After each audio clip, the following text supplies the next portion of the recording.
Hello and welcome to Global News Factory. I'm your host Vikrant. Trump said he would end the war in 24 hours in Ukraine. But he just asked Zelensky if Ukraine can strike, guess what? Moscow and St. Petersburg. That is not peace talk. That is a direct invite to World War III. Now, some people say, hey Vikrant, you're just overreading into it. No, my dear friends, you just read the pattern. As per a bombshell report by the Financial Times, the taco orange man called up the green t-shirt on July 4th. Yes, the very day Americans were celebrating Independence Day and fireworks. And Taco suggested Ukraine light up Russian cities instead. Trump said this on phone call as per the FT report. And I quote, Zelensky, can you hit Moscow? Can you hit St. Petersburg too? And Zelensky's response? He was himself stunned. He said, absolutely, we can if you give us the weapons. To which Trump, the master negotiator, offered no pushback. In fact, he apparently supported the idea, telling Zelensky it would help make them, the Russians, feel the pain and push the Kremlin into peace talks. Let's break that down. Trump's idea of diplomacy now includes asking Ukraine to bomb the heart of a nuclear-armed superpower. And this is the same man, the shameless man who calls himself the only one who can prevent World War III. As the Bible says, blessed are the peacemakers. You know that, right? Blessed are the peacemakers. I made peace. Remember, Hillary said, he will take us into war. No, I took us out of all these wars. I got us out of Syria, got us out of Iraq. I protected Israel. They would have been in a big problem. But I'll be your peacemaker, and I am the only candidate who can make this promise to you.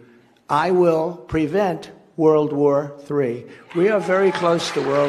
Wow, his press secretary, Caroline Leavitt, tried to spin the story with a line that would be hilarious if it were not so dangerous. She said, President Trump was merely asking a question, not encouraging further killing. He is working tirelessly to stop the killing and end this war. Sure, just a casual question. Hey Vladimir, if I give you missiles, can you level Moscow? There is no encouragement. He was just being curious, right? Let's stop pretending Trump is some peace-seeking monk. This is a man now actively exploring how to turn up the heat in a war that is already devouring Europe's borders and global stability. Worse, this destroys every ounce of trust Russia had in Trump. Even at the height of the Ukraine war, many in Moscow believed Trump might offer an off-ramp. They assumed, wrongly, that he was a businessman first, someone who might cut a deal. Now that image is gone, burnt to ashes. And with that, any chance of restoring US-Russia trade ties is officially dead. Forget American companies, American firms, energy firms hoping to re-enter the Russian market. Forget aircraft parts, rare minerals, industrial machinery, all done. Trump just walked US companies out of the room. Russia in response will go all in with China, Iran, India, Brazil and rest of the BRICS. And American consumers, brace yourselves. With new Cold War lines being drawn, the fallout will land on everyday Americans through inflation, higher energy costs, more instability, and yes, even greater risk of global war. Yes, Trump says he will impose tariffs on Russia, India, and China, blah blah blah. Who is going to pay these tariffs, Mr. Trump? American people, right? Talking of piling misery on American people, here we go. This is what the US media is now reporting. Trump is actively considering sending long-range weapons to Ukraine, the very tools Zelensky would need to hit Russian cities. He is even talking about another Patriot air defense system and pushing weapons to Ukraine through NATO. Let's face this.